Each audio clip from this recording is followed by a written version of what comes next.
Good morning, everyone. I'm here to talk about lease purchasing, and the real deal about the contracts behind lease purchase and owner operators trying to lease onto a fleet. Uh, Later on today, I'm gonna come with another video with the actual contract in front of me to show, the real truth behind these contracts and how it's really designed to keep the owner operator slash lease purchase driver slash company driver with the lease purchase truck or with their own truck behind the eight ball. It's not really designed for us to win. The whole contract is really scripted toward the company. And, contracts are really, in my opinion, for crooked people to try to beat straight people. If you have any kind of debt or, a whole bunch of bills and stuff, lease purchasing or trying to go out and get your own truck might not be the best thing for you. Because, I've been actually doing this lease purchase thing for about 4 years. And you have to be out of debt, you got to be extremely manageable, and you got to be able to budget your money and put your money exactly where it goes. I've seen a lot of successful company drivers. I've seen a lot of successful owner operators, but they come into the game with money already.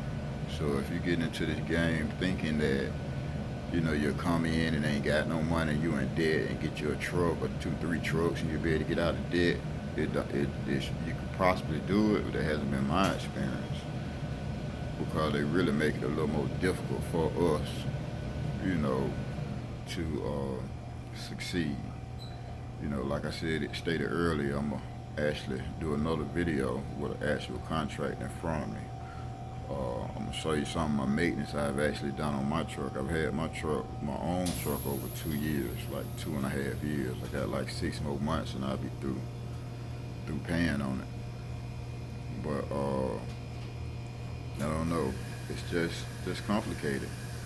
I have been looking at a couple of guys out there like not your average truck driver, not your average trucker. I really like his videos because he put the truth out there. A lot of times I don't like how he delivered the message, but it's real.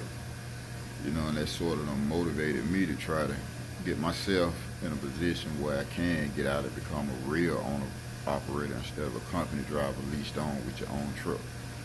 And that's just how people really treat you. You don't have no rights. The contract is null and void because who's going to take these folks, actually take them to court and try to get something, what you're supposed to give.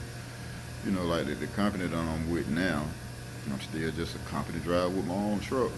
But the company that I'm with now, they actually pay, the detention pay. They actually pay a pretty good rate per mile.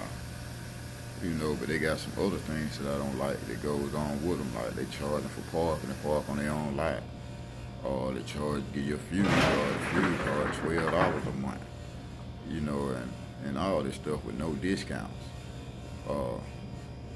Then there's some thing in the contract if you get any money back from your IFTA, when you pay your IFTA taxes, they get to keep the money. I'm looking at the contract, I'm like, what in the world? How do people come up with stuff like that? But I guess it's just the point. Shit, when you broke, or ain't got no money, or ain't got no much knowledge, you're gonna lease on to these companies, and shit, what's in the contract don't even really matter. Because, you're trying to believe a dream or chase a dream that, that's not even really there and becomes comfortable like a company driver, and you just go for whatever. But I really been looking at this guy, not your average truck driver, and he sort of motivated me to actually get this thing right and to be a little more vigilant in my quest to become debt free so I can actually get out here and do this thing the way they're supposed to be done. But that's all I got. Like I stated earlier, I'm gonna come back with some more videos with an actual lease, some actual settlements, some actually maintenance receipts, and just a whole bunch of things that people really don't understand about when they hear this thing about jumping in, to become an owner operator and running your own business and all this extra stuff. Well, that's all I got. Peace out. Have a great day. I'll get back with you later.